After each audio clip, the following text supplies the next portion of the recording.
Yeah, exactly. Yeah, no, I don't mind. Go for it. Okay, go ahead.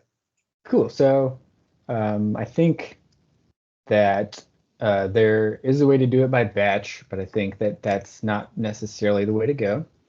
In Lightroom, I've already pulled some up, but you can just like grab, say, these 9 needs like sky replacements. I can right click, edit in Photoshop, and then it has a little dialogue.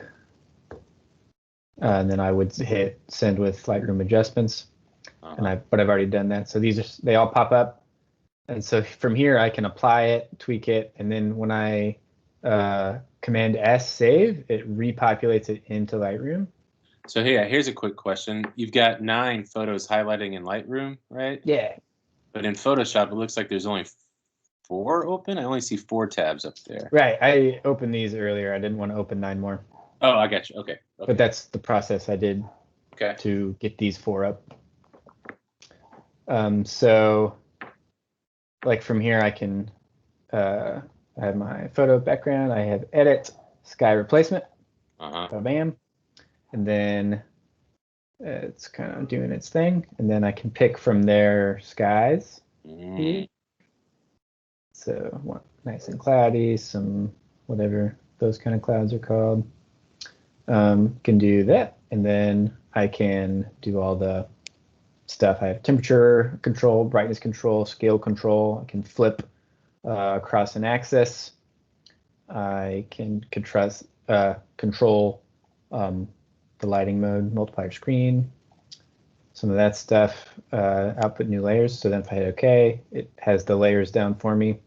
So it's nice. It has the sky, and then it kind of changes the foreground lighting a little bit to match, which is similar to what Skylum does. But so then we got this, and then if I'll just do it, and then I'll get rid of it later. But I Control S, it's saving. Got my save amount going there. If I go back into Lightroom, it'll be a couple seconds, and it'll pop up. Blammo. And it's already linked to my file. And normally the name is the same name, just with edit added, so it's really easy to do that. And then the other cool thing to show you is just start fresh on another one, sky replacement. If we go into the skies, we can add our library of skies. Oh, that's neat.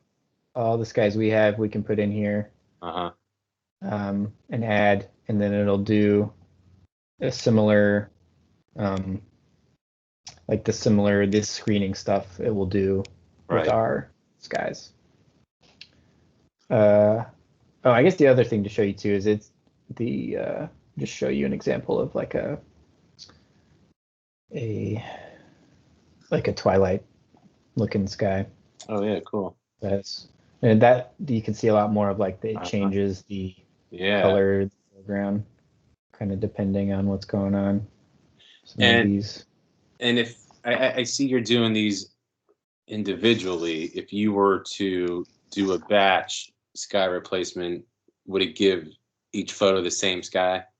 Yeah, so I did a batch test, a twilight test. So I grabbed all of these photos to put a twilight sky on. Just kind of cycle through so you can kind of see what variety we got. And then these are what kind of got outputted. So, some of them look really good, but it's the same exact sky. Same sky, yeah. Which, I mean, it's like, if it's a lot of trees and it's not that noticeable, can provide some good consistency, but on these wide open ones, it's weird. Right. Especially when they're shown back to back. But you're right, yeah, if there's stuff kind of hiding the sky, not so noticeable. And there's no way around that, right? Not that I've found, other than you just make like a bunch of different, like you could make one action for one sky and another action for the second sky, but then at that point you're having to like do a lot of file management to put different photos in different folders and run the action on this folder and output it in this folder and then put them all back in a folder. Right. And be a lot of that. Okay. Whereas if you do Photoshop one by one, like say we use the same sky, but we can like flip it, we can make it a little bigger, a little smaller, we can like shift it a little and kind of cheat and make a little more variety from the same sky. Okay. Cool. So yeah, that's kind of what I found. It's super handy. It's pretty quick. It looks pretty quick. So, I mean, and you know, batch would be nice, but I mean, it doesn't look like it's taking you what 30 seconds to a minute to do each photo. Yeah, and I mean, we can look into like if there's a way to randomize. Yeah, randomized sky in the action, but even then, we'd want to have like something to have guide rails so we don't get a twilight sky when it's supposed to be sunny. So you know, right. That I'm not super optimistic about that being a good option. Okay. Cool, man. It's pretty impressive. And really with a tool like this, I mean, there's just no excuse to have shitty skies. No, yeah, it's not bad. And then too, if like some of the times you'll get one and it won't work, but then you're already in Photoshop and you can do it manually, or we still have Luminar if you want to do that. It's still relatively fast. Yeah, and this is just like Photoshop sky replacement tool, right? Yeah, it's this. They're baked in with the newest thing. Like going back to our workflow document,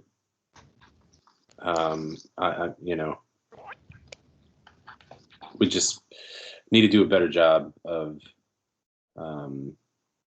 these skies, because I've seen some examples of what's being put on the dam, and it's just like goo. Like how did this even pass QA at some point? So yeah. Cool, man. That's perfect, Lane. Awesome.